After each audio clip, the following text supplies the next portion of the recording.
오늘도 지난 시간에 이어서 그리스도의 재림, 우리들의 부활과 휴고에 대해서 계속 성경을 살펴보겠는데, 본문 말씀도 지난주와 같습니다만은 우선 데살로니가전서 5장 1절부터 서두 6절까지만 제가 읽고 설교를 시작하기로 하겠습니다.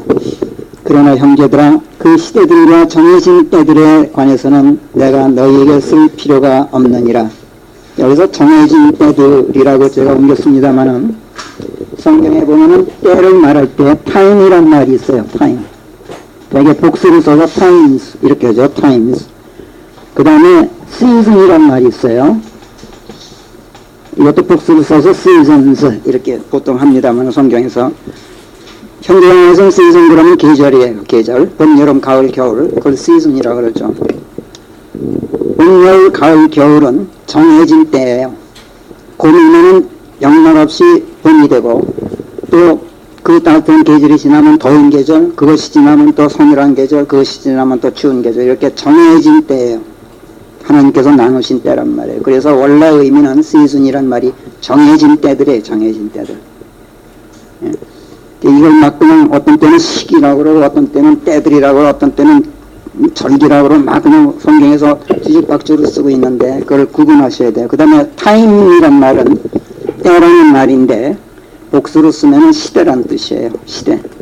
어느 시대. 그러니까 은혜 시대다. 무슨 구약 시대다 할 때 그 시대.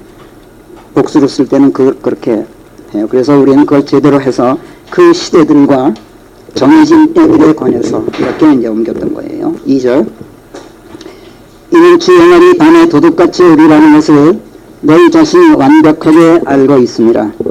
사람들이 말하기를 평화롭고 안전하다 할 바로 그때에 마치 아이벤 여인에게 닥치는 침통처럼 갑작스러운 멸망이 그들 위에 덮칠 것인지 그들이 피하지 못하리라.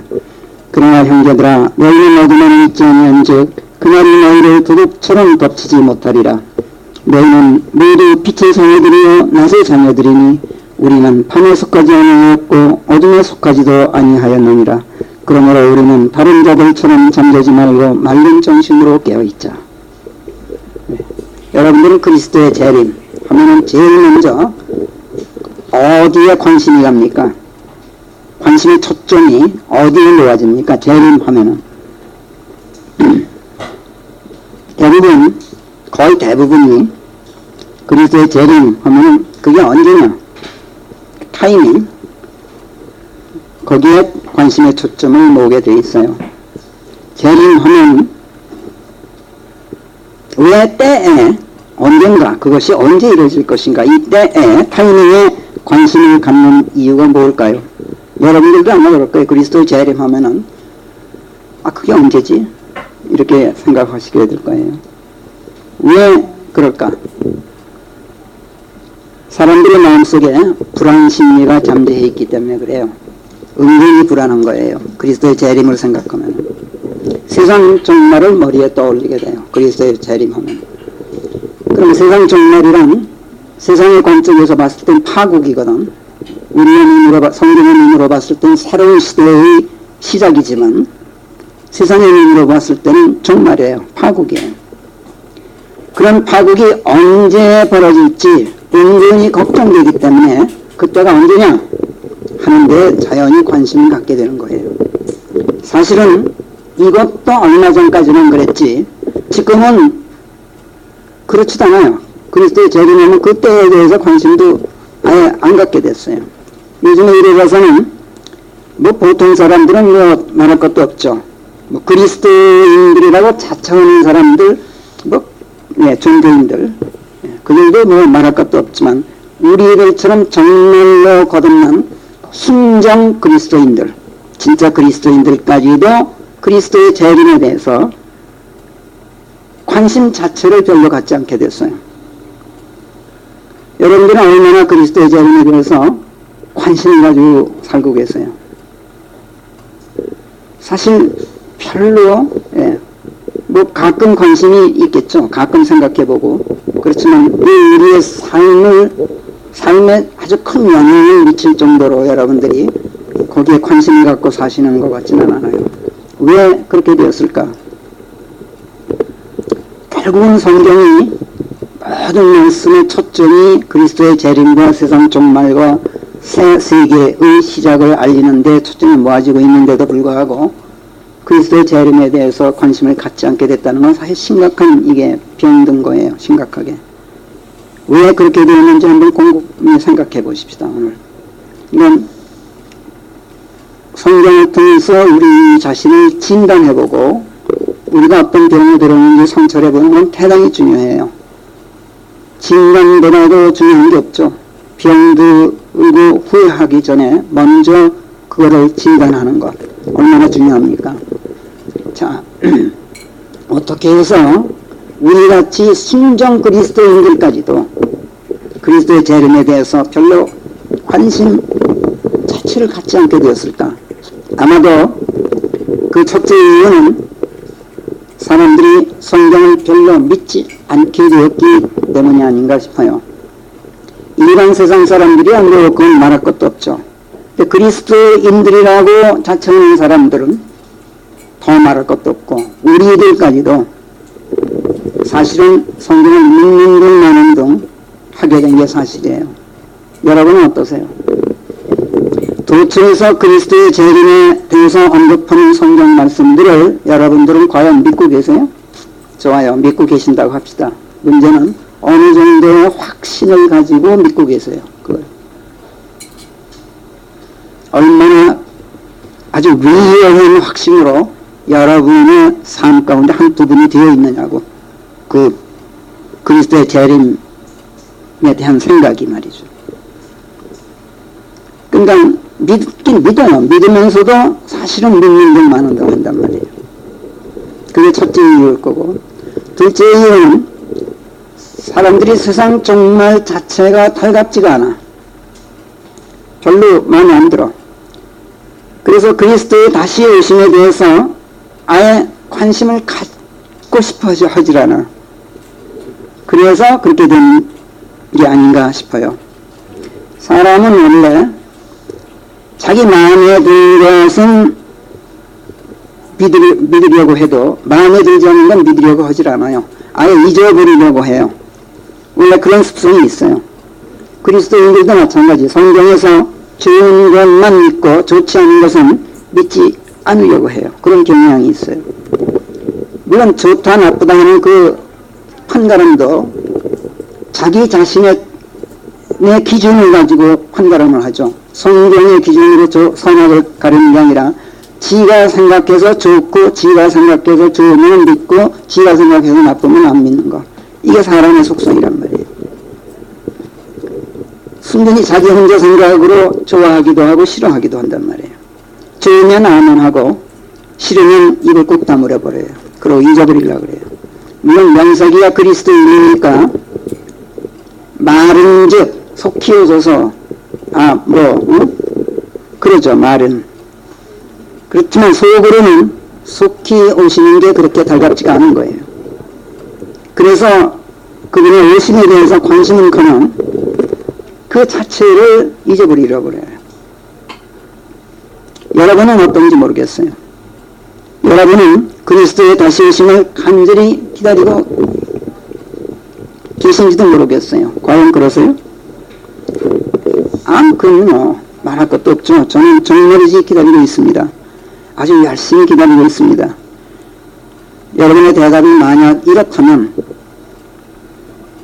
제가 여러분에게 빌립보 3장을 한번 곰곰이 묵상하면서 다시 한번 읽어보시라고 내가 공고하고 싶어요.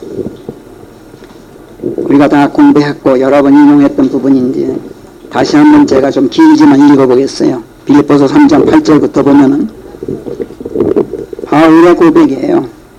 나는 그분을 얻으려고 모든 것을 잃는 아픔을 감수하였고 그것들을 똥에 불과하다 여기나니 이는 내가 그리스도를 쟁취하기 위함이요 율법에서 나오는 나의 자기의 의가 아니라 그리스도의 믿음을 통하여 나오는 의, 곧 믿음을 타고 오는 하나님의 의를 지닌 가운데 그분 안에서 발견되기 위함이며 이래서 내가 그분의 죽으심에까지 일찍게 된 가운데 그분과 알을 이루고 여기서 알이 또 나오죠. 그분의 부활의 권능과 알을 이루며, 부활의 권능을 아는 게 아니라 부활의 권능과 알을 이룬다. 부활의 권능이 남의 얘기가 아니라 내 것이 되게 한다는 뜻이에요. 알을 이룬다는 건. 또 그분의 고난들에 참여한 일원으로서 알을 이루며, 그냥 고난에 참여한다가 남의 얘기가 아니라 내 스스로가 진짜로 동참한다는 얘기예요. 같이 고생한다는 얘기예요. 알을 이룬다.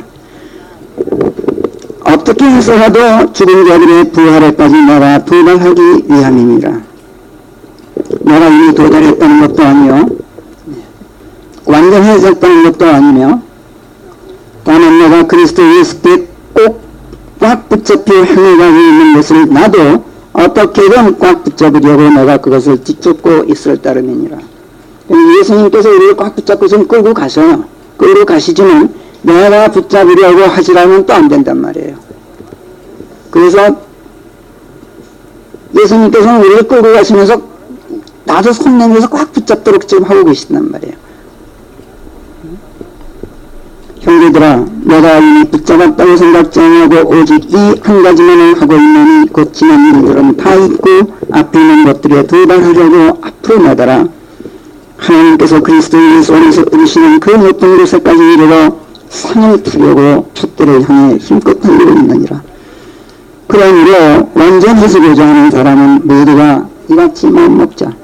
어떤 일에서도 너희가 달려먹는다면 하나님께서 이것까지도 너희에게 드러내 보이시리라.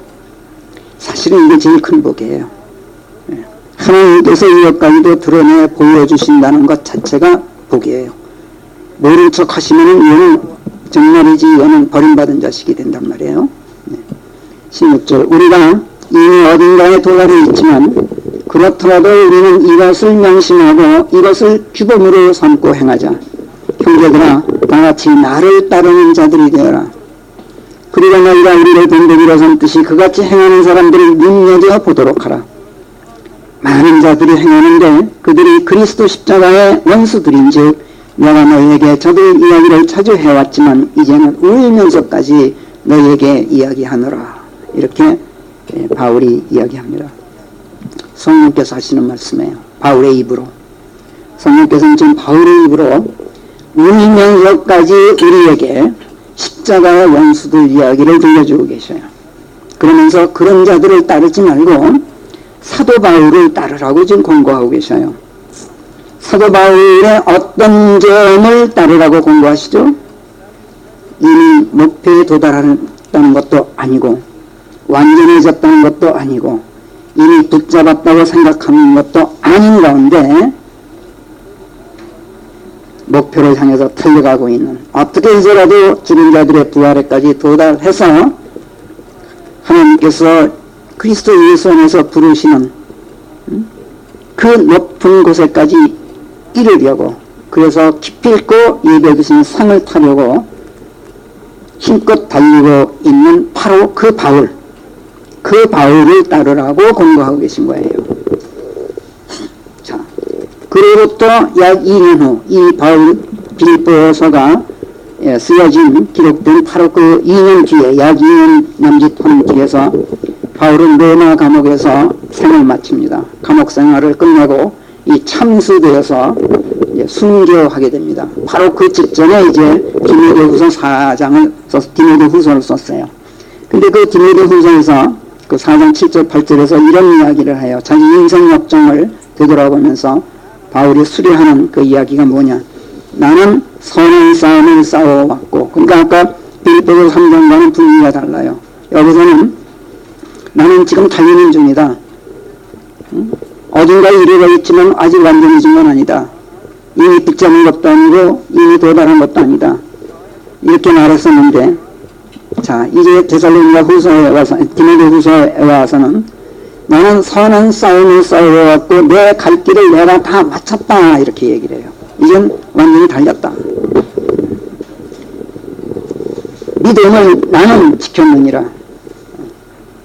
이후로는 나를 위하여 의의 멸관이 마련되어 있나니. 자, 이제 확보했다는 얘기예요. 의로운 심판자이신 주께서 그 날에 그것을 내게 주시리라. 이렇게 수레해요. 자, 우리도 언젠가는 바울과 마찬가지로 이렇게 수레할 수 있게 될 때까지 그를 따르는 사람이 되라고 지금 성령께서 우리에게 공고하고 계신 거예요. 너희도 이제 인정할 때 자식들에게 하든 형제자매들에게 하든 누구에게 하든 이런 고백을 할 수 있어야 된다. 지금 그렇게 말씀하고 계신 거예요. 그 공고에 따라서 지금 우리가 바울의 발자취를 따라서 그의 길을 따라가야겠는데, 그러려면 참으로 갈 길이 아득해요. 그렇잖아요?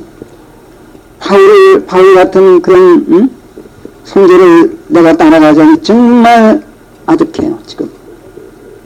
그런데 말이야, 주께서 아닌 게 아니라 밤도둑처럼 오늘 밤에라도 덜컥 오신다면 나는 어떻게 할까? 이걸 한번 여러분 생각해 보세요.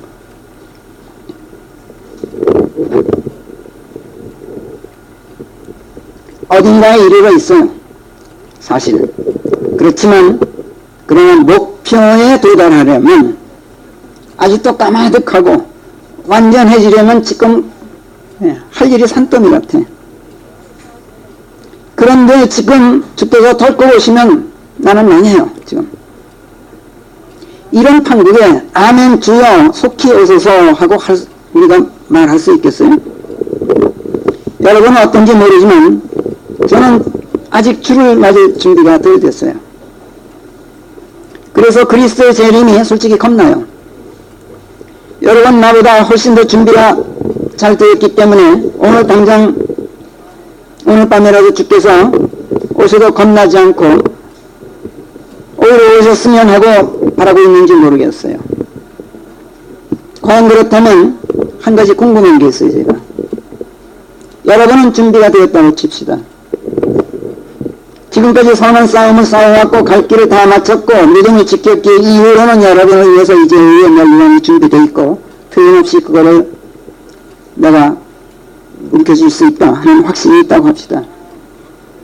오늘 밤에라도 주께서 오셔도 전혀 겁이 안 나는 상태가 되었다고 합시다. 정말 그러세요? 여러분 자신은 그렇다고 합시다. 그렇다면 여러분의 남편, 아내, 처자식들, 형제자매들은 어떻습니까?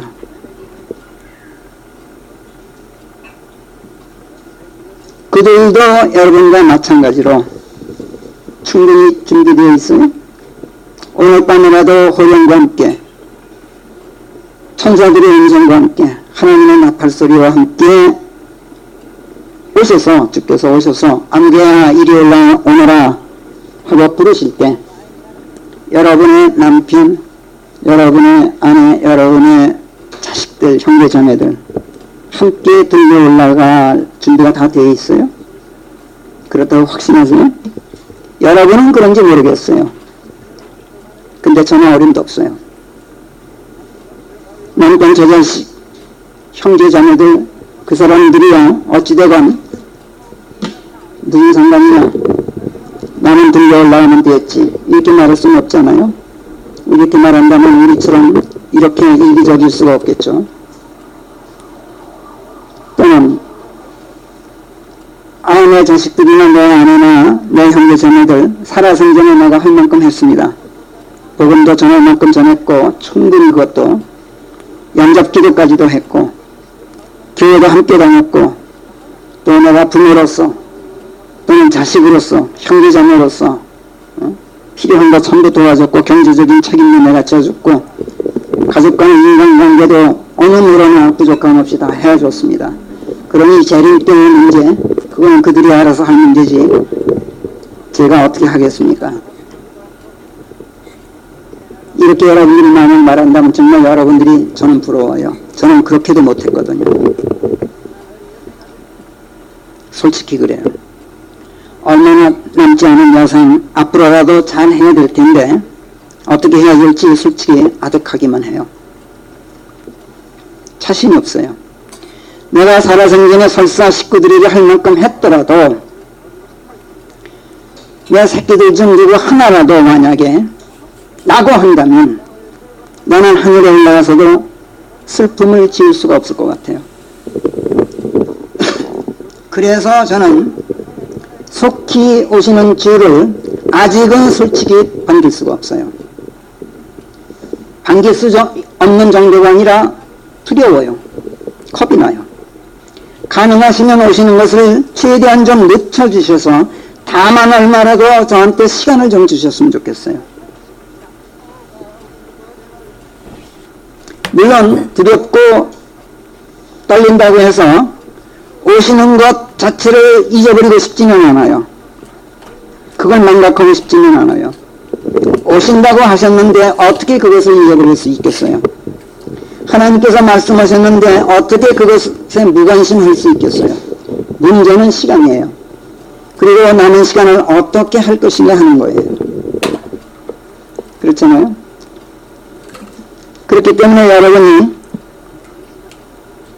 그리스도의 재림을 저는 간절히 기다리고 있습니다 라고 만약 말한다면 여러분에게 아까 읽어드린 그 빌립보서 3장 그걸 다시 한번 곰곰이 묵상하면서 읽어보시라고 권고하고 싶다는 말씀을 드렸던 거예요. 나는 과연 어떤가? 자, 사람들이 그리스도의 재림에 무관심하게 된 세 번째 이유는 사람들이 세상 정말을 원치 않기 때문에 그 일반적인 풍조 아니에요. 그래서 설교자들이 교회에서 신자들 눈치를 보느라고 재림에 대해서 입을 다물게 되었기 때문이라고 저는 생각해요. 강단에서 설교자가 역설하지 않으면 무엇이든지 사람의 관심에서 멀어지게 되는 건 당연해요. 전에도 제가 말했습니다만 설교자가 강단에서 종말론을 서너 번만 역설하면 그 교회는 망해요. 신자들이 반 이하로 뚝 떨어진다고. 여러분은 어떠세요? 여러분도 세상 종말이 싫으세요? 그리고 재림에 대한 설교도 듣고 싶지 않으세요? 만약 그렇지는 않다면 여러분은 정말이지 택함받은 사람들이에요. 그 다음 사람들이 그리스도의 재림에 무관심하게 된 네 번째 이유, 그거는 아마도 지난날 기독교라는 이름이 종교 울타리 안에 속해 있는 몇몇 종파들이 몇 년, 여덟, 며칠의 세상 종말이 임한다는 식으로 왜곡된 종말론을 버티었기 때문이에요. 아주 해괴한 해프닝을 심심찮게 벌렸었어요, 지난날. 그번에는 사람들이 몇 번 속아봤어요. 그래서 이소유화에 나오는 늑대 소년 이야기처럼 사람들이 몇 번 속아보면 그 다음 진짜 늑대가 나타나도 거짓말을 의미하고 관심을 안 가져요. 이런 현상이 벌어진 것이 아닌가 이런 생각을 해봐요. 그 다음 사람들이 그리스도의 재림에 무관심하게 된 다섯 번째 이유는 그리스도인이라고 자처하고 있는 유사 그리스도인들은 물론 진짜 그리스도인들도 그리스도의 재림의 때에 대해서 언급하는 성경 말씀들을 잘 모르기 때문에 그래요. 그리스도의 재림의 때에 대해서 성경이 특정하게 언급하는 바가 있어요. 근데 그거에 대해서 여러분들이 충분히 알고 있지 못한 거예요. 모르면 궁금해지기라고 하는 건데 모르면 모를수록 궁금해잖아요. 그렇죠? 근데 사람들은 거기에 대해서는 모르면서도 궁금해하지 않아요. 왜 그럴까? 이거는 모르는 게 오히려 잘 됐다 싶은 거야. 왜 그럴까? 기피사항이라 그래. 그리스도의 오심이 깊이 있는 사항이야. 달갑지 않단 말이에요. 안 오셨으면 하는 생각이 들어있는 거예요. 그러니까 아예 모르는 게 약이다. 이런 심사야. 그러니까 아예 알려고도 않고 관심을 가지려고도 안 해요. 여러분은 그리스도의 다시 오심을 언급하는 성경 말씀들을 얼마나 많이 알고 계십니까? 또 얼마나 정확히 알고 계신다고 생각하세요? 여러분도 차라리 모르는 게 낫다 싶으세요? 그렇진 않을 거예요. 자, 그 다음 사람들이 그리스도의 재림에 무관심하게 된 여섯 번째 이유, 성경 자체가, 우리 성경이 그리스도의 재림을 아주 확고하게 역설하면서도 그 오심이 밤도둑 같다고 말씀할 뿐 그 시대들과 정해진 때들, 그 날과 시각, 거기에 대해서는 아무도 모른다, 이렇게 말씀하기 때문에 그래요. 틀림없다, 임박했다. 그런데 그 때, 그 시각, 그 정해진 때, 이거는 아무도 모른다. 하나님만이 하신다가 아니라, 성경은 그거는 하나님만이 하신다 그러지 않았습니다. 하나님의 권능에 두셨다고 말하지, 그 때와 그 시기, 정해진 때는, 재림의 때는 하나님만이 하신다라는 성경 말씀이 없습니다. 여러분들 주의하세요. 그거는 하나님의 권능에 두셨다 그래요. 그건 다음 시간에 제가 설교하겠어요. 자, 어찌됐든 예수님 자신도 나도 모르고 아버지께서는 당신의 권능 안에 두셨다, 이렇게 말씀하셔요. 때를 알지 못하면 때를 알지 못하면, 우리가 뭔가 틀림없는데도 때를 알지 못하면 더더욱 묘심초사해서 안절부절 못하는 법이잖아요. 아주 안달하게 마련이에요. 근데 이상하게 이것만큼은 때를 알지 못하니 도리어 관심 밖으로 밀려나요. 아까도 말씀드린 대로 이 역시 그리스도의 재림, 그리고 세상 종말, 이게 달갑지 않기 때문에 그래요. 그러니까 뭐 성경도 뭐 때를 모른다 그랬는데 뭐 잘 됐지, 이런 심사가 서로에 작용하는 거예요. 그리운 사람이라면 오시긴 오시는데 정말 그리운 분이라면 언제 오실까 하고 노심초사하고 안달하겠지만, 그립지가 않으면 오거나 말거나 관심을 안 갖게 돼요. 그러니까 사람들이 그리스도를 그렇게 그리워하지 않는 거야. 그립다면 언제 오실지 몰라서 하루가 여삼주 같을 텐데, 여러분 그리스도의 오심을 기다리면서 하루가 여삼주라고 느껴보신 적 있어요? 한 번이라도? 결국은 오거나 말거나 이렇게 생각지는 않지만 실질적으로는 오거나 말거나 관심이 없는 거예요. 여러분 그리스도가 기다려지세요? 준비가 좀 덜 됐기 때문에 오늘 밤이라도 덜컥 오실까봐 두렵기는 하겠지만, 그래도 그분이 그립기는 하지 않아요? 만약 그렇지도 않다면 여러분은 그 오심의 때를 아무도 알지 못한다는 핑계로 아직 세상 재미에 빠져 있어서 그래요.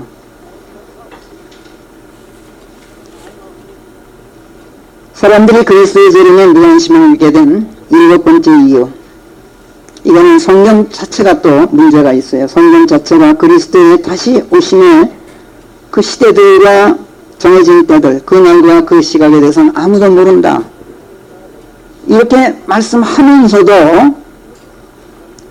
또 반드시 오신다, 이렇게 확실성을 밝히면서도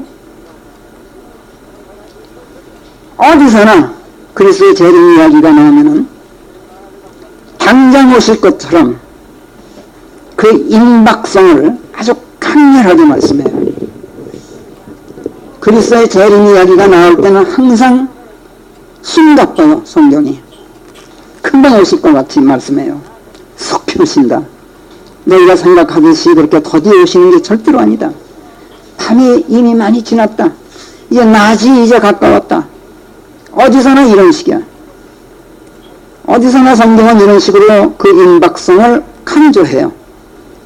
몇 군데 실례가 한번 볼게요. 먼저 로마서 13장을 보세요. 로마서 13장 8절부터 제가 한번 읽을게요. 오늘 인용하는 성경 말씀들이 좀 길어도 여러분들이 지루하더라도 참고 들어주시기 바라요. 왜냐하면 그리스도의 재림에 관한 설교자가 따로 할 말이 없어요. 성경을 인용하는 일밖에 할 일이 없어요. 다른 건 몰라도 그리스도의 재림 문제만큼은 어떤 유능한 설교자라도, 어떤 영적으로 충만한 설교자라도 성경 말씀 외에는 할 말이 없어요, 원래. 그래서 오늘 이렇게 성경 많이 인용할 수밖에 없어요, 저도. 자, 로마서 13장 8절부터 서로 사랑하는 것 말고는 아무 빚도 누구에게 지지 말라. 다른 사람을 사랑하는 자는 율법을 이루었느니라. 9절, 너는 간음하지 말라, 살인하지 말라, 도둑질하지 말라, 거짓 증언하지 말라, 탐욕을 품지 말라 하는 이것과 또 설사 다른 계명이 있더라도 그것은 바로 이 말씀 속에 간결하게 내포되어 있나니 곧 네 이웃을 너 자신과 같이 사랑하라 한 말씀이라. 사랑은 자기 이웃에게 악을 행하지 아니하느니라. 그러므로 사랑은 율법을 이루는 일인 것이라. 그것도 때를 알고 그리할지니 지금이 잠에서 깨야 할 바로 그때니라. 이는 우리가 처음 믿었을 때보다 우리의 구원이 지금 더 가까이 이르렀습니다. 이미 밤은 많이 지났고 낮이 가까워진 것이니라. 그러므로 어둠의 행위를 벗어던지고 빛을 갑옷으로 입자. 이렇게 말씀해요. 그러니까 그냥 그리스도의 다시 오심이 코앞에 이제 닥친 것처럼 지금 말씀하잖아요. 이게 벌써 2000년 전 아니에요. 그죠? 베드로후서 3장 한번 보세요. 또 이번에 베드로후서 3장 8절부터 제가 읽을게요. 그러나 사랑하는 자들아 오직 이 한 가지만은 무지하지 말지니 곧 죽게는 하루가 천년 같고 천년이 하루 같다는 것이라. 주께서는 당신의 약속에 관하면 어떤 자들이 더디다 여기듯 그렇게 더디지 아니하시나니 다만 아무도 멸망치 아니하고 다 회개에 이르게 하시려고 우리를 향하여 오래 참고 계실 따름이니라. 그러나 주의 날이 밤도둑과 같이 닥치리니 그 날에 하늘들은 귀님과 함께 사라질 것이요 기초 성분들은 뜨거운 열에 녹아버릴 것이며. 여기서는 그리스도의 지상재림과 공중재림 막 뒤섞어서 하나 한 묶음으로 말씀하기 때문에 우리가 그걸 구별해야 돼요. 11절 그런즉 이 모든 것들이 녹아 없어질 것을 안다면 너희가 모름지기 어떤 인품을 지닌 사람들이 되어야겠느냐. 그리하여 어느 모래나 거룩한 행실과 신성 안에 있게 되겠으며 하나님의 날이 임하는 것을 고대하면서 서두르게 되겠느냐. 그 날에는 하늘들이 불부터 녹아버리고 기초성분들이 뜨거운 물에 녹아버리라. 그럼에도 불구하고 우리는 그분의 약속대로 이룬 사람들이 들어가 사는 새 하늘과 새 땅을 고대하고 있느니라. 그러므로 사랑하는 자들아 너희가 이러한 것들을 고대하고 있음을 알고 너희가 흠없고 책잡힌 일 없이 평강 안에서 그분께 발견되고자 힘쓰라. 그리고 우리 주의 오래 참으심이 구원이라 여길지니 우리의 사랑하는 형제 바울도 자기에게 주어진 지혜에 따라 너희에게 썼던 것 같이 하고 그 모든 편지들에서도 이런 사실들에 관하여 언급하며 썼던 것과 같이 할지니 그 양자는 몇 가지 이해하기 어려운 것들이 있어 배우지 못하고 정립되지 못한 자들이 다른 성경 말씀들도 그렇게 하듯 그가 쓴 것들도 왜곡하여 자신들의 파멸을 향해 치닫고 있느니라. 그러나 그리스도의 재림에 관하여는 그 옛날부터 많은 왜곡 현상이 있었던 거예요. 이러니 저러니 말이 많았다고. 그래서 그리스도의 재림에 관한 설교자가 성경 말씀에는 할 말이 없어요. 없다는 얘기를 제가 했던 거예요. 그렇잖아요. 왜곡하게 돼 있어요.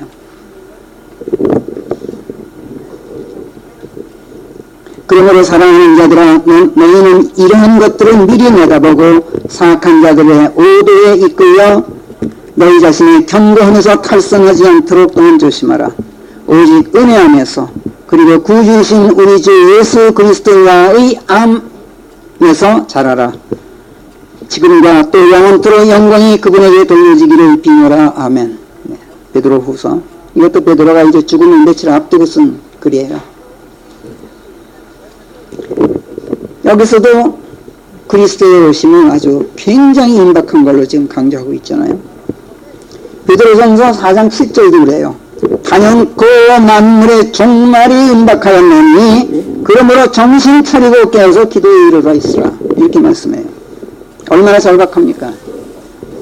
야고보서 5장도 그래요. 야고보서 5장 7절에서 9절까지 그러므로 형제들아 주께서 오실 때까지 인내심을 가지고 기다리라. 보라, 영들은 땅의 소중한 열매를 기다리고 그가 이른 비와 늦은 비를 받을 때까지 그것을 얻으려고 오래도록 인내심을 잃지 않느니라.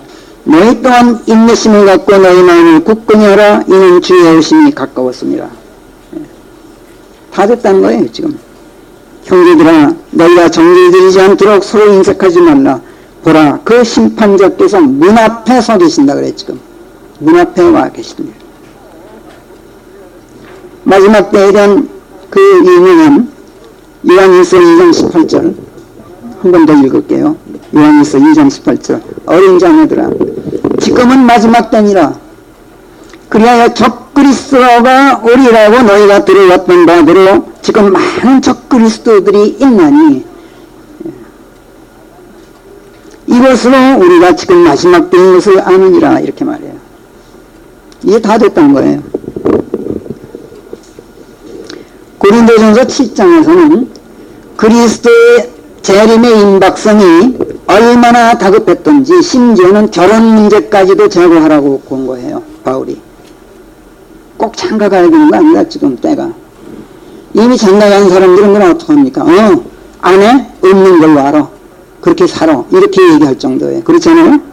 고린도전서 7장 29절 한번 보면 형제들아, 나는 단지 이것을 말하니 곧 때가 얼마 남지 않았는지라 아내를 가진 자들이 이제부터는 아내가 없는 것처럼 지내야 하는가 하면 우는 자들이 울지 않는 것처럼 해야 하고 즐기는 자들이 즐기지 않는 듯이 해야 하며 물건을 사는 자들이 그것을 소유하고 있지 않은 것처럼 해야 하고 이 세상을 이용하는 자들이 그것을 너무 많이 쓰지 않는 듯이 해야 하게 되었느니라.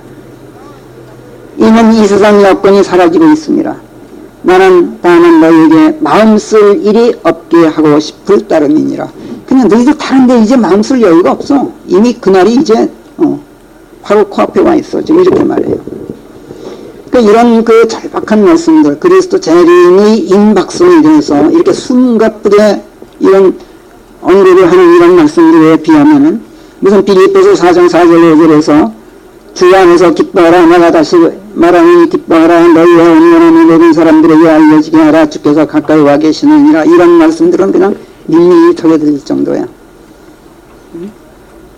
함께 모이는 일을 어떤 자들의 방식처럼 우리 자신들이 저버리지 말고 서로 공명하면서 그리하자.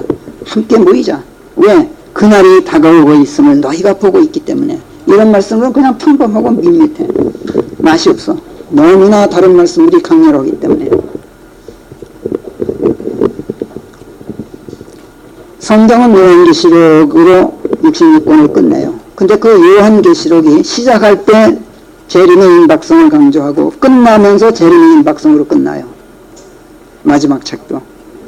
요한계시록 1장 3절이 요한계시록을 여는 지금 장이에요. 그 1장 3절에서 읽는 자 그리고 이 예언의 말씀들을 듣는 자들 또 여기에 기록된 사실들을 간직하는 자들은 복이 있도다. 실로 그때가 가까워졌느니라. 이렇게 요한계시록을 시작해. 그리고 이제 끝내요. 22장에 와서 66권을 마지막으로 끝내요. 그때 그리스도 재림의 확실성과 함께 임박성을 역설하는 말씀으로 마무리해. 성경을 마무리해. 이 책의 예언의 말씀들을 봉인하지 말라. 이는 그 때가 임하였습니다. 이렇게 22장 10절에서 말해요. 그리고 20절에 가서 보면 이런 것들을 증거하시는 분께서 말씀하시나니 나는 틀림없이 속히 가노라 이렇게 말씀해요. 그러니까 틀림없다 하는 확실성과 함께 속히라는 임박성을 강조한단 말이에요. 예수님께서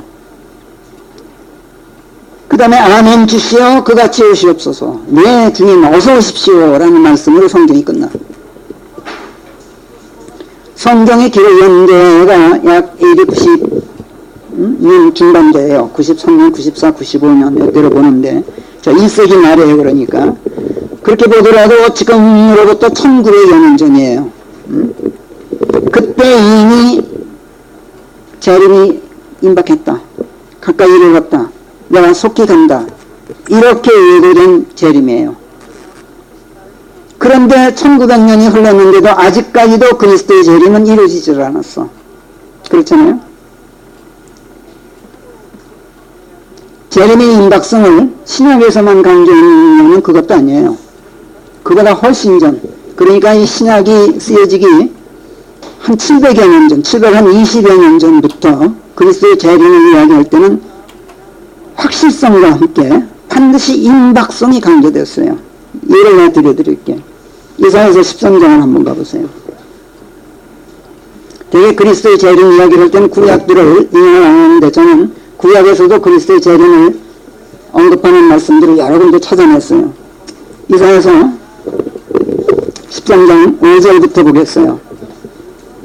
보세요. 그들이 먼 나라 하늘 끝에서 오나니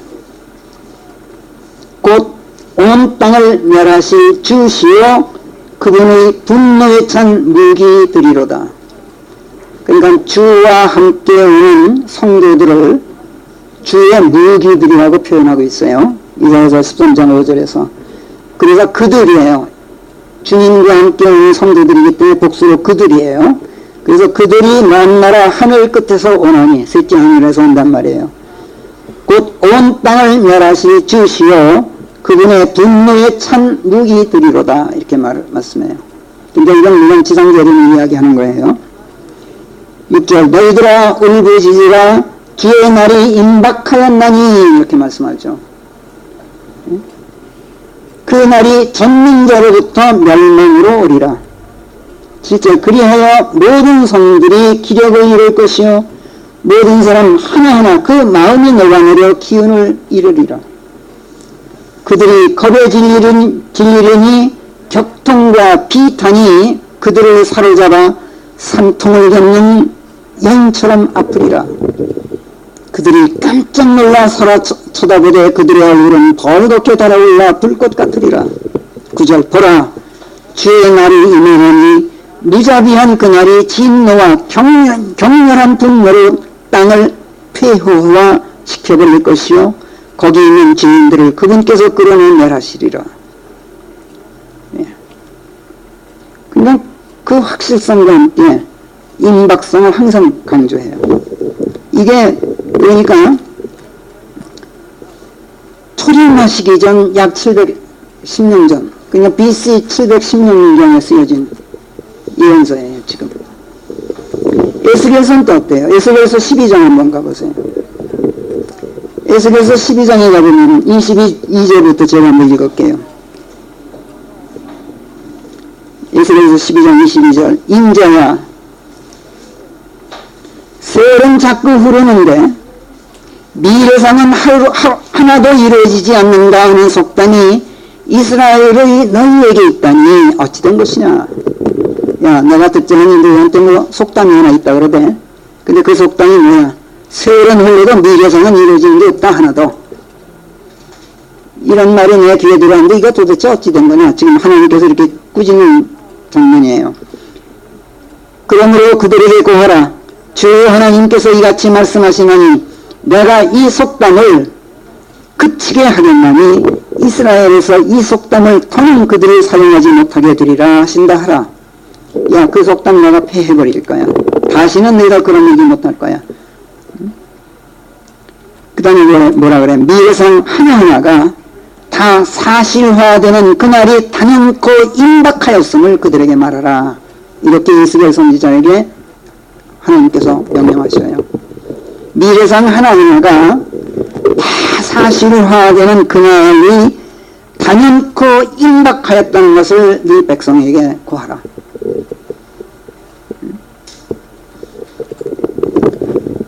실로 이스라엘 집에 그 어떤 허망한 미래상도 이래 발린 점때도 더는 잊지 아니하리라.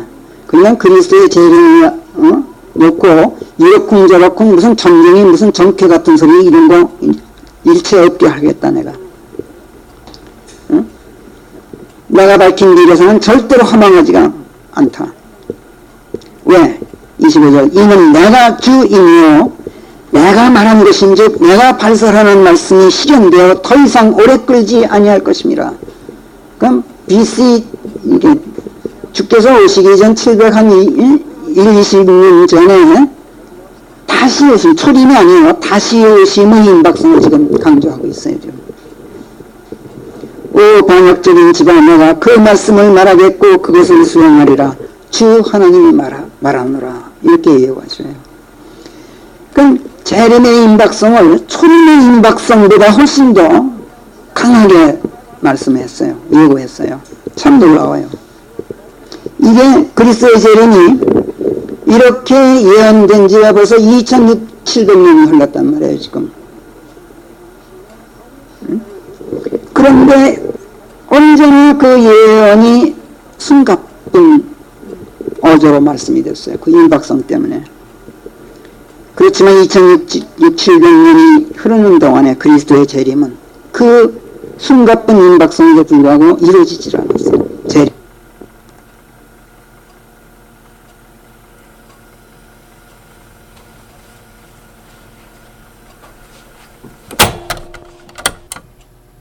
하게 됐어요. 은근슬쩍.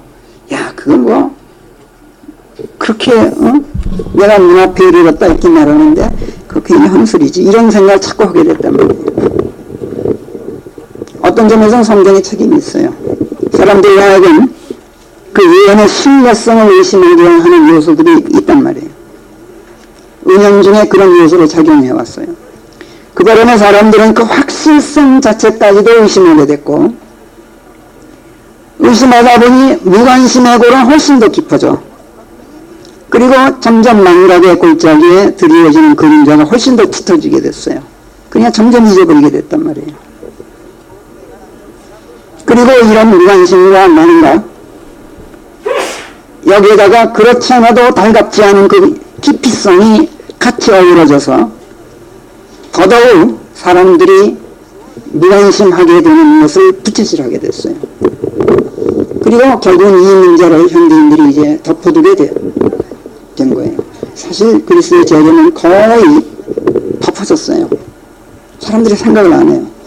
교회에서 이거 설교하는 지는 벌써 여러 해 됐어요. 이건 미국도 마찬가지, 우리나라도 마찬가지. 지금 그리스도의 재림 가지고 따지면 미친 사람 돼요. 그럼 저는 미친 사람이에요, 지금. 그래서. 왜 이렇게 됐느냐? 지금까지 성령들은 그 7가지 이유를 제가 한번 꼽아봤어요.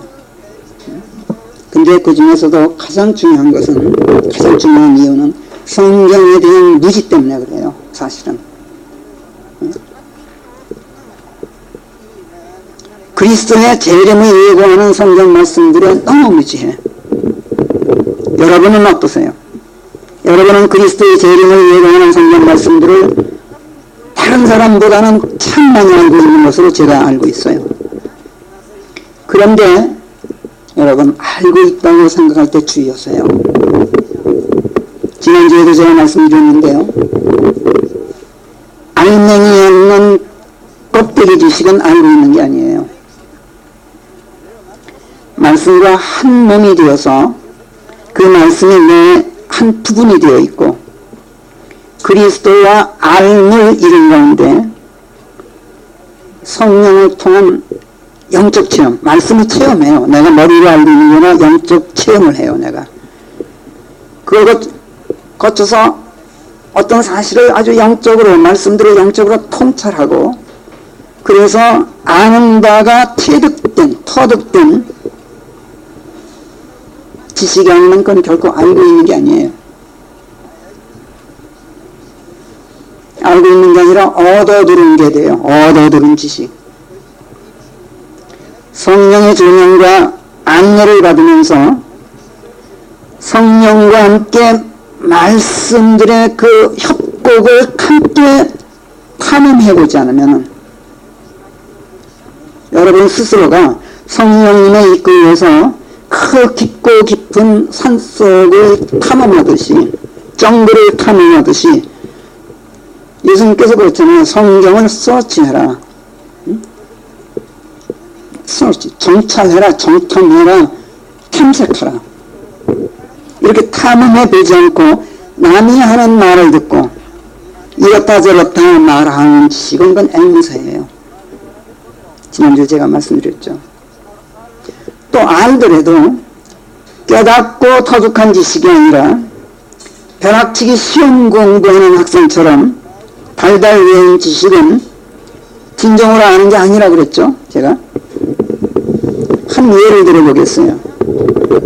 요즘 시대의 사람들이 뭐 여러 가지로 얘기해요. 뭐 첨단 뭐 전자 과학 시대, 무슨 디지털 시대, 뭐 이런 식으로 무슨 정보화 시대, 무슨 소셜 네트워크 서비스 시대, 이런 식으로 개인정보 중앙통제 시대라고 흔히들 말해요.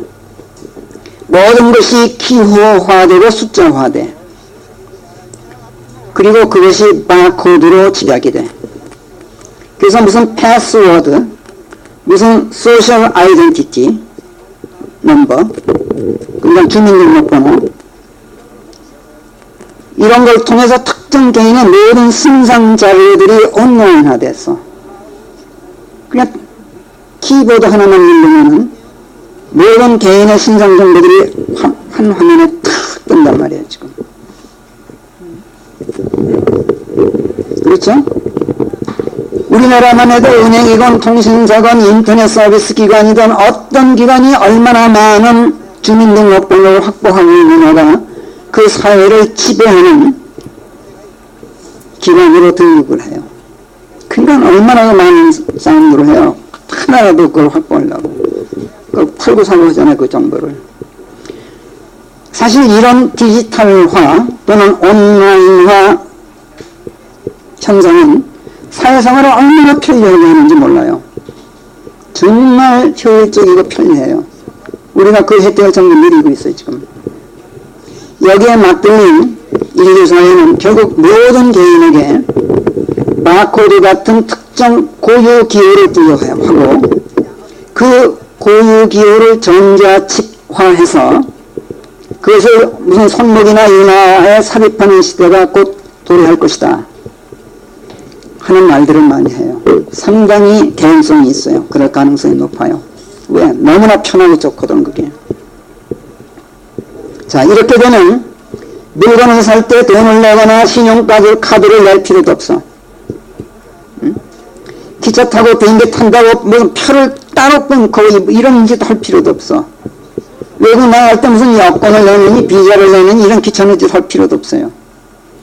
그냥 지나가면 돼. 모든 게이트 그냥 지나가면 기계가 나를 인식하고 툭툭툭툭 모든 게 등록이 되고 스톱시키고 다 한다고. 여간 편리하고 효율적인 게 아니에요, 이게.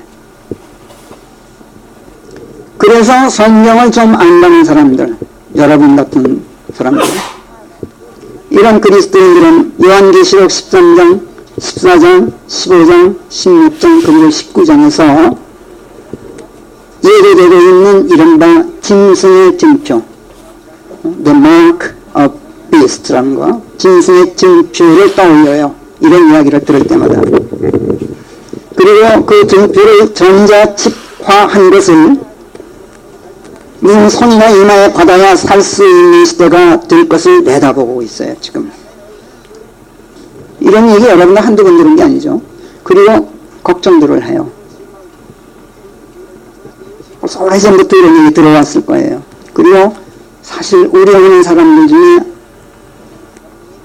한 부분일 거예요, 여러분들이. 한 가지 여러분에게 물어보겠어요. 지금 당장 중앙정부나 무슨 정보기관이나 이런 중앙통제기관이 여러분에게 바코드를 부여하기로 결정해서 법제화했어. 법으로 정했어. 그리고 그것을 전자칩으로 여러분의 몸속 어딘가에 삽입하기로 했다고 가정해요. 이에 응하지 않고는 이제 사회생활을 할 수 없게 된 세상이야.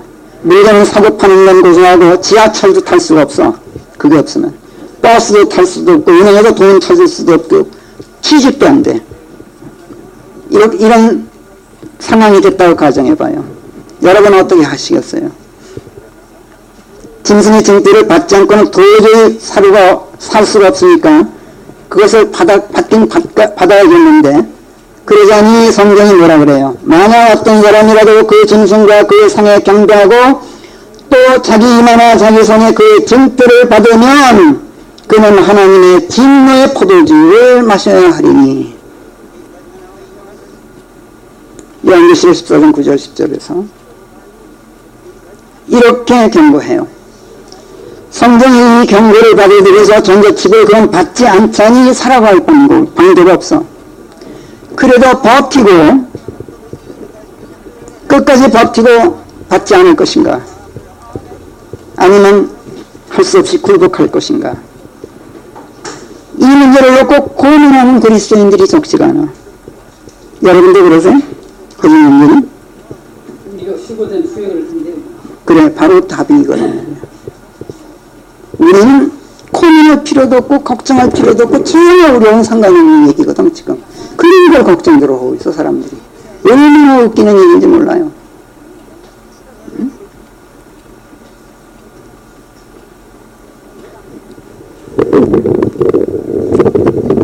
셋째 하늘에서 성도들을 만나봤던, 영안에서 하늘에 들려 올라가서 셋째 하늘로 올라가서 거기서 성도들을 만났던 사도 요한이 요한계시록 15장 2절에서 이런 기록을 해요.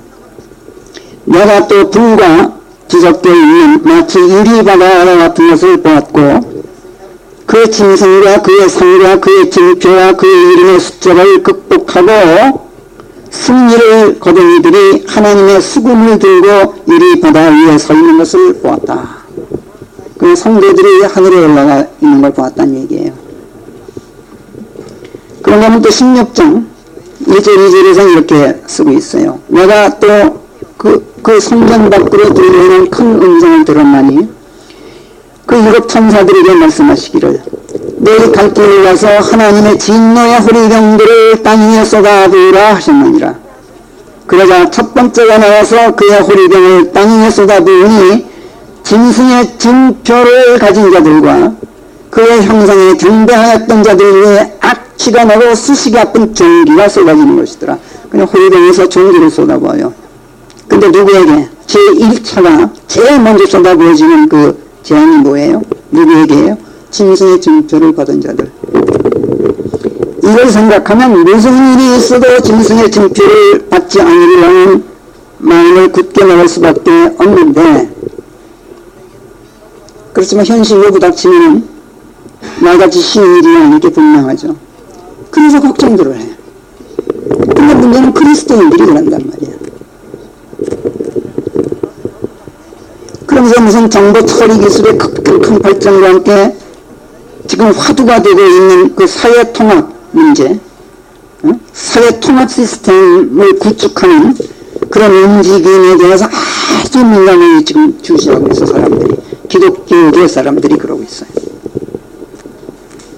일부 성급한 사람들은 심지어 지금 미국에서 엊그저께 우리 상관할 문제는 아니에요. 우리가 걱정할 문제가 아니라고. 도대체 무엇 때문에 우리가 짐승의 표를 그 문제를 놓고 고민을 하느냐고. 정말 그리스도인이라면 여러분은 대환란 이전에 그리스도의 공정제를 함께 이 땅에서 하늘로 높이 올라갈 사람들이야. 그렇잖아요? 근데 무엇 때문에 짐승의 형상에 경배하게 되는지, 짐승의 증표를 받게 될 문제를 놓고 지금부터 고민하느냐고. 상관도 없는 일입니다. 이게 뭘 말하느냐면 그리스도의 재림 때에 나타날 시대의 형국을 읽을 그 영적 능력이 전혀 없다는 걸 의미해요. 다시 말해서 성경에 대해서 너무 무지하다는 얘기예요.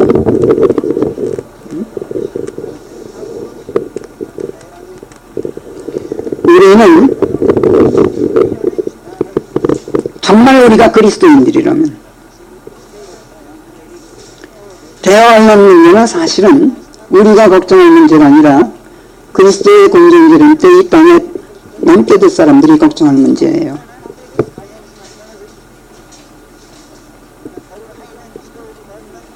그래서 우리가 정말 그리스도인이라면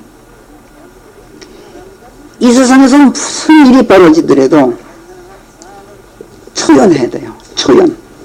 버추. 촉탄. 우리 배웠죠? 초연함, 토탈함. 베드로후서 1장에서 그 말씀했던 거. 자, 우리는 믿음 안에 있는 사람들이야. 그리스도와 한 몸이 된 사람들이야. 그런데 이 믿음에 제일 먼저 무엇을 더하라 그래? 바로 virtue를 더하라 그래. 다른 그 많은 덕 다 미치고 너희 믿음에 제일 먼저 더할 것이 뭐냐? 초연함. virtue를 더해라. 베드로후서 1장 4절 정욕들로 말미암아 세상에 들어와 있는 썩음은 이미 외면하였다. 너희들이 이제 너희들은 안 썩는다. 이제는 이런 것들을 가지고 너희로 하여금 하나님의 본성을 나누어 가진 자들이 되도록 하시겠다는 심히 크고도 고귀한 약속들이 우리에게 이미 주어져 있다. 이는 우리가 인간의 성품이 아니라 하나님의 성품, 신성, 하나님의 본성, 그거를 하나님과 함께 공유하는 자들이 되도록 하겠다는 어마어마한 약속을 우리가 지금 받아갖고 있다. 그런즉 거기서 머무르지 말고 너희 믿음에 힘을 다해서 너희 믿음에 무엇을 더하라? 초타를 더하라. virtue를 더하라. 우리 그리스도인은 믿음 안에 있는 사람들이에요. 그리스도와 한 몸을 이룬 사람들이란 말이에요. 근데 이 믿음에 맨 먼저 초타를 더하라고 성경은 권고해요. 그래서 제일 먼저 그리스도인 하면은 초연해야 돼. 내 주변에서 일어나는 세상에서 일어나는 일들에 대해서 그냥 이리 휩쓸리고 저리 휩쓸리고 전전긍긍하고 그냥 애걸복걸하고 무슨 울며불며 이런 짓 하지 말고 항상 평안해야 돼. 평안하도록 힘써라. 하는 말씀대로 초연해야 된다고. 전자칩을 받으라면 받으세요. 스스럼 없이 받아요. 그럼 문제될 거 하나도 없어요. 이게 그리스도인의 초연함이에요. 그것 없이 살 수 있다고 판단되거든 받지 마세요. 그러면 돼요. 이것이 그리스도인의 초연함이에요. 이 초연함 속에서 무엇도 고민할 필요가 없어요. 고민하는 것 자체가 세상 일에 휘말려들고 있는 거예요. 여러분은 이미 이런 것들에 초연한 자세를 취하고 있는 사람들이에요. 이미 아주 초연하게 살고 있는 분들이에요. 여러분들은. 여러분들 주민등록 받으라고 했을 때 다 받았잖아요. 전혀 문제 안 됐잖아요. 지금도 그거 제시하라고 그러면 척 제시하잖아요. 어디 가서라도. 물건 살 때 여러분들 어떻게 해요? 저만이 레이저를 가지고 탁 바코드 체크하면은 계산서 탁 나오면은 여러분들 전자칩으로 탁 집으러오잖아요. 신용카드가 전자칩 아니에요. 그렇죠? IC칩이 내장된 신용카드로 여러분들이 결제한단 말이에요. 고속도로 지나갈 때 톨게이트 전자패스 IC칩으로 탁 결제하잖아요. 전혀 아무렇지도 않잖아요. 버스 탈 때 엉덩이 턱 갖다 대대. 거기 지갑 안에 전자칩이 내장된 그 교통카드 그게 다 계산을 다 해줘. 이거 다 이미 그런 현상이에요. 근데 그게 짐승의 증표냐? 아니요. 그런 거 아니에요. 이런 것들이 더 발달해서 이제 짐승의 증표를 받아야 되는 시대로 넘어가겠죠. 근데 그때는 이미 이름이 이 땅에 없다고. 대화만 들어서는데 절대로 아니란 말이야, 우리가 지금. 그래서 그리스도인은 이런 세상인들에 초연해야 하고 그리스도 예수와의 암만을 깊게 해야 돼요. 세상에서 초탈에 있으면 초탈에 있는 만큼 믿음의 깊이가 더 깊어져요. 세상에서 초탈하지 못하면 못할수록 믿음의 깊이는 아주 얕아져요. 그리스도와의 한몸된 관계는 세상과 내가 세상에 담겨 있느냐 또는 얼마나 세상과 지금 내가 세상으로부터 초연해 있느냐에 따라서 반비례한단 말이에요. 그래서 여기 베드로후서 1장에서 5절은 너희 믿음에 초탈을 더하고 그 초탈에 알을 더하라. 그 다음에 그러니까 믿음이 아닌데 초탈을 더하면 그 믿음이 더 깊어진다는 거예요. 그래 그리스도와의 알미 공고해져서 그분께 내가 이제 바짝 밀착해 있으면 그럴수록 세상 염려에서 벗어나게 돼요. 내가. 그래서 없으면 없는 대로, 있으면 있는 대로 아주 천한 삶을 살게 돼요. 여기에서 뭐가 나와요?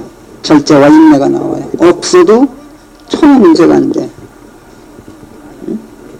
있으면 베풀 수 있는 너그러움이 나와요.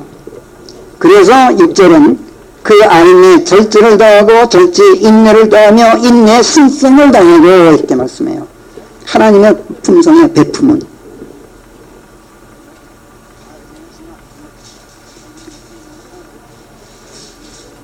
이렇게 하나님의 본성을 지니고 세상을 살게 되면 자연스럽게 생기는 거라고는 형제의 우애와 사랑밖에는 남지가 않아요. 다른 게 다 없어지고 남는 건 그거야. 그래서 신성이 형제의 우애를 더하며 형제의 우애에 사랑을 더하라 라는 말씀으로 종결돼요. 그리스도인의 초연함은 평온을 가져다 줘요. 평화롭고 안정돼요. 침착하고 조용해요. 이것이 평온함이에요. 이것이 초연함이에요. 이것이 우리가 공부하고 있는 지금 데살로니가 전서 4장 11절에서 말했던 평온하도록 힘쓰라 라는 말씀과 똑같은 맥이에요. 지금 조용함, 침착함, 이거 믿음에서 나오고 초연함에서 나와요. 그리고 알임에서 나와서 절제와 인내를 이루고 형제의 우애와 사랑으로 꽃 피웠다가 다시 믿음으로, 믿음에 더 깊어진 믿음으로 순환돼요. 이 초연함은, 이 평온함, 이 초연함, 이 조용함, 여기에 대해서 디모데전서 2장 서기에서 1절부터는 이렇게 말해요. 그러므로 내가 권면하니 무엇보다 먼저 간구들과 기도들과 중보들과 감사드림들이 모든 사람들을 위하여 드려지도록 하라. 모든 사람들을 위하여 중보를 하고 간구하고 기도하고 감사하고 이런 것들이 무엇보다도 모든 사람들을 위해서. 그런데 그 중에서도 왕들과 높은 지위에 있는 모든 이들을 위해서 그리하라 라는 말씀이 나와요. 그래야 우리가 더할 나위 없는 신성과 덕성 안에서 조용하고 평화로운 삶을 살게 된다 그래요. 그리고 실로 이것이 우리 구주 하나님의 목전에 선하고 기뻐 받으실 만한 일이라 그래요.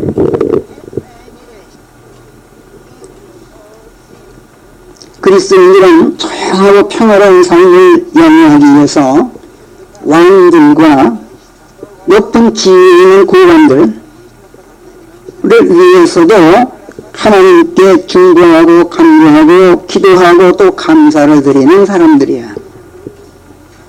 사회제도를 만들고 그 사람들이 그 제도로 나라를 통치하고 사회 치안과 경제 민생을 도모하는 당국자들이야.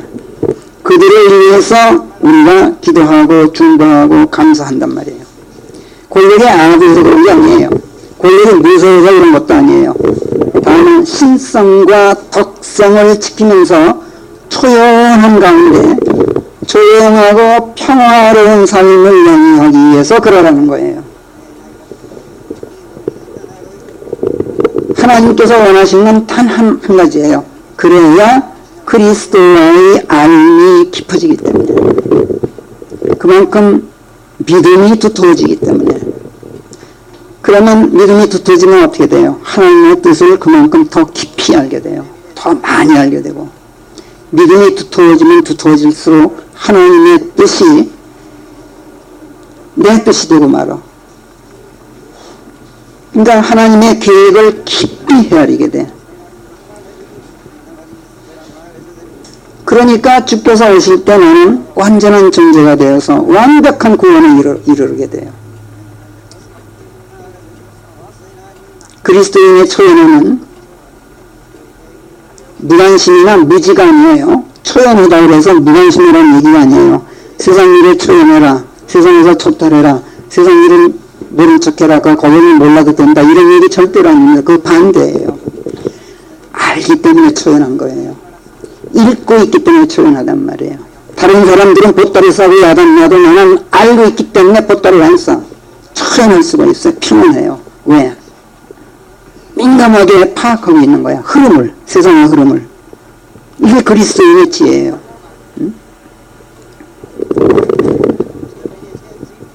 깊은 관심과 깊은 알면서 초연함이 나오고, 이 초연함에서 평온함이 나오고, 이 평온함이 나와 그리스도를 더욱더 밀접시켜요.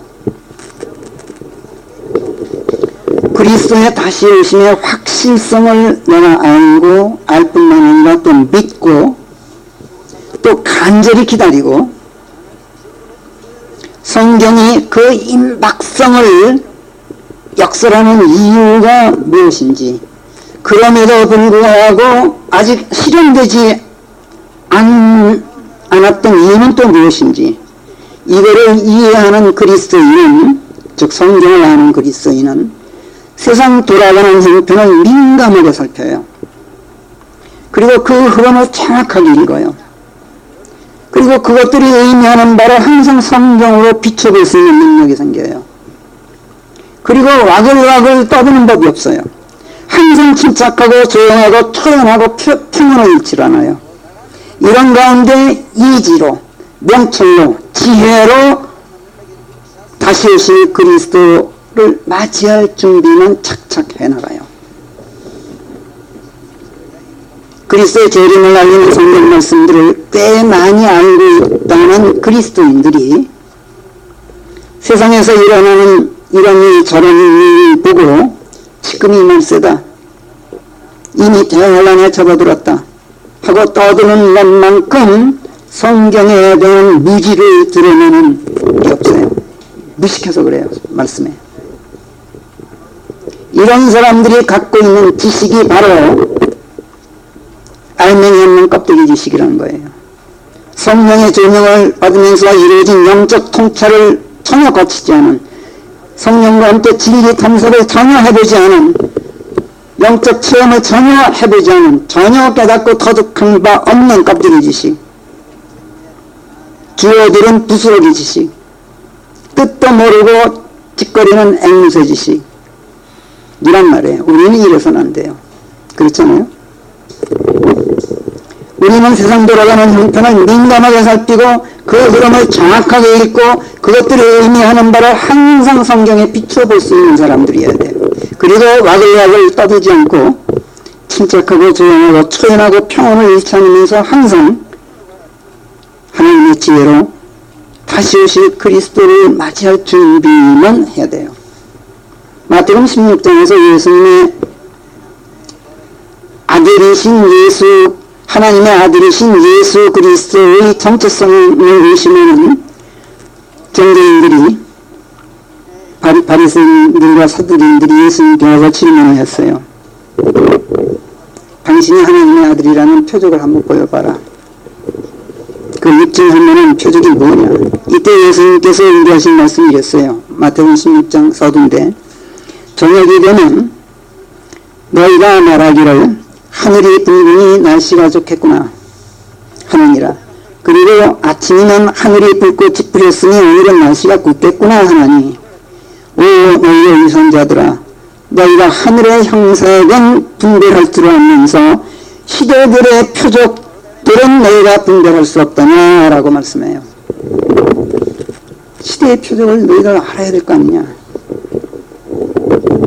그렇다면 예수 그리스도의 재림의 때를 짐작할 수 있게 하는 시대들의 표적들은 과연 무엇일까? 예수님께서는 당신께서 하늘로부터 오신 하나님의 아들이심을 증명하는 표적으로 예언의 표적밖에는 보여줄 게 없다. 이렇게 딱 잘라 말씀하셨어요. 네가 표적 하는데 내가 보여줄 수 있는 표적은 예언의 표적밖에 없어. 그게 뭐예요? 십자가의 표적이에요.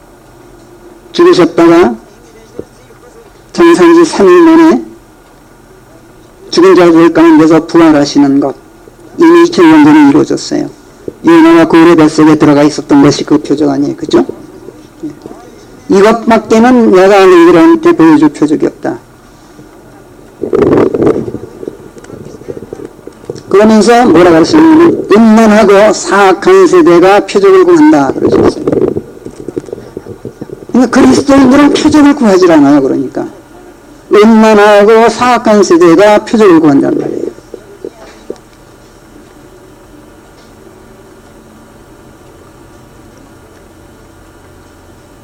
왜 구하지 않을까? 표적을 그리스도인들이 표적을 구하지 않는 것이 아니라 음란한 세대가 사악한 세대가 표적을 구한다는 이 말씀은 그러면 음란하지 않은 순결한 세대, 정결한 세대, 예수 그리스도의 세대는 표적을 구하지 않는다가 아니라 표적을 구할 필요가 없다는 말씀이에요. 그렇잖아요? 이미 배웠잖아요. 우리는 올라가는데 하나님의 나팔 소리가 들리는 순간 눈 깜짝할 사이에 올라가는데 무슨 표적을 구할 필요가 있느냐고. 그렇잖아요.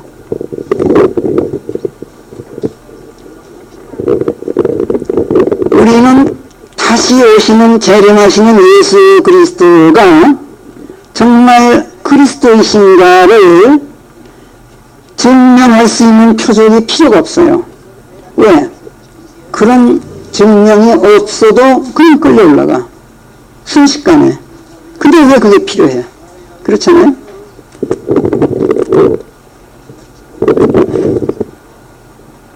그걸 우리가 증명하고 확인한 다음에 우리가 올라가는 거예요? 아니잖아요. 뒤에 남은 사악하고 울리는 세대는 우리가 올라오면 그때서야 어리둥절해서 아니 무슨 표적이 있었지? 하고 아마 우왕좌왕할지도 모르겠어. 그 다음에 또 무슨 표적이 일어날까 하면서 그냥 초림 때처럼 열심히 표적이나 구하고 다니고 그 사람들이나 그럴 거야. 근데 우리는 아니야. 그러나 재림 직전에 무엇인가 그분의 오심을 알리는 징표들은 틀림없이 있을 거예요. 아까 예수님께서 말씀하셨잖아요.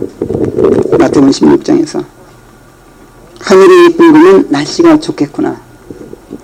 아침에는 또 하늘이 불꽃이 뿌렸으니 오늘은 날씨가 굽겠구나. 이렇게 내 하늘의 형색을 일일이 분별하지 않느냐 이렇게 말씀하셨어요. 그렇듯이 시대들의 표적들은 뭔가 있을 거란 말이에요. 어떤 사람들은 예수님께서 마태복음 24장 15절에서 이런 말씀을 했어요. 마태복음 24장 15절에서 선지자 다니엘에 의하여 언급되었던 그 버림받은 바 된 혐오스러운 자가 거룩한 곳에 서는 것을 너희가 보게 되리니 그냥 마귀가 나타나는 너희들이 보게 될 거다. 누구든지 있는 자는 깨달으라. 그 다음에 이렇게 말씀하셨어. 24장 5절에서 그래서 이 말씀을 빙자해서 사람들이 뭐라고 하냐면 그리스도의 재림 이전에 적그리스도가 나타난다. 그리고 적그리스도란 뭐냐면 가짜 그리스도란 뜻이에요. 엔타이크라이스트. 사실 이건 신학적으로 말하면 굉장히 깊은 의미가 있어요. 예. 내가 그리스도다. 적그리스도가 나타나서 내가 그리스도다 하고 성전에 군림할 것이다. 이 마태복음 24장 5절에 이 말씀을 근거로 해서 그렇게 가르쳐요. 예수님께서 그렇게 말씀하셨으니까. 그러면서 데살로니가 후서 2장 3절에서도 멸망의 자식인 그 죄의 사람이 드러나기 전에는 그날이 임하지 아니할 것이다 라고 말씀해요. 응? 데살로니가 후서 2장 3절에서 이제 다음 주부터 우리가 아마 다다음 주인가 공부하게 되겠습니다만은 이렇게 말씀하고 또 마찬가지 데살로니가 후서 2장 9절 10절에서 사탄이 온갖 능력과 표적들과 거짓 이적들로 힘을 발휘하고 난 뒤에 오신다. 그래서 멸망하는 자들이 자신들을 구원받게 할 수 있는 진리의 사랑을 받아들이지 아니하기 때문에 그 멸망하는 자들 안에서 불의의 속임수를 다 다하여 활동하고 난 뒤 라고 말씀해요. 이런 말씀을 근거로 해서 그리스도의 재림 이전에 사탄과 적그리스도가 먼저 출현하게 돼 있다. 그렇기 때문에 성도들 여러분들 정신 바짝 차리십시오. 적그리스도나 사탄에게 속지 않도록 정신 바짝 차리십시오. 이렇게 가르쳐요. 그러면서 러크맨 박사 같은 인간들은 뭐라 그래요? 다니엘에 의해서 언급되었던 그 혐오스러운 자가 거룩한 것, 성전에 서는 걸 본다. 그거 로마 가톨릭의 교황이 얘기하는 거다. 이따위로 가르치고 있어. 다른 사람들은 러크맨 목사가 왜 그렇게 그런 실수를 하는지 모르겠어. 그래서 그리스도 재림 이전에 교황이 세계를 지배하는 시대가 올 것이다. 뭐 이런 걸 가르쳐. 이거 다 성경에 대한 통찰이 부족해서 하는 거예요. 멸망의 자식인 그 죄의 사람인 마귀가 출현하고 사탄이 온갖 능력과 표적들과 거짓 이적들을 힘을 발휘할 때는 이미 대환란 막바지예요. 우리는 이미 이 땅에 없는 때 얘기라고 지금. 상실 아니야 이거는. 그렇죠? 그런데 그리스도인들이 미혹당하고 자시고 할 일이 어디 있느냐고. 정신 바짝 차리고 자시고 할 일이 뭐가 있느냐고. 그리스도인들은 이미 이때 하늘에 올라가 있어요. 마태복음 2장이나 마태복음 24장이나 데살로니가후서 2장이나 이런 여기서 말씀하는 그리스도의 재림은 대환란을 끝내시고 사탄과 그 추종 세력들을 불못에 던져놓기 위해서 성도들과 함께 오시는 영광중에 오시는 지상재림을 얘기해요. 공중재림이 아니란 말이에요. 대환란 직전의 공중재림하고는 전혀 상관이 없는 얘기들이란 말이에요. 그러니까 이에 대해서 예수님께서 마가복음 13장에서 이렇게 말씀하셨잖아요. 마가복음 13장 24절부터 보면 그 환란이 지난 후 이런 날들에 단연코 해가 어두워질 것이요. 이건 이제 지상재림 이후에요. 달이 제빛을 내지 못할 것이며 또 하늘의 별들이 떨어지고 하늘들에 있는 권능들이 요동치리라. 그러면 그때 사람으로 온 아들이 내가 큰 권능과 영광을 지니고 구름 속에 있는 것을 사람들이 보리라. 이 지상재림을 얘기하는 거예요. 또 그때 그 천사들을 보내 네 바람들로부터 땅 끝자락에서 하늘 끝자락에 이르기까지 그의 택함 받은 자들을 모아들이리라. 이렇게 말씀해요. 이건 환난 성도들을 얘기해요. 소위 우리가 배운 대로. 우리들을 얘기하는 게 아니란 말이에요. 그렇다면 대환란 직전에는 세상에 어떤 징표나 표적들이 나타나서 그리스도의 공중재림을 알리게 될까? 이것을 성경에서 찾아내는 일이 대단히 중요해요.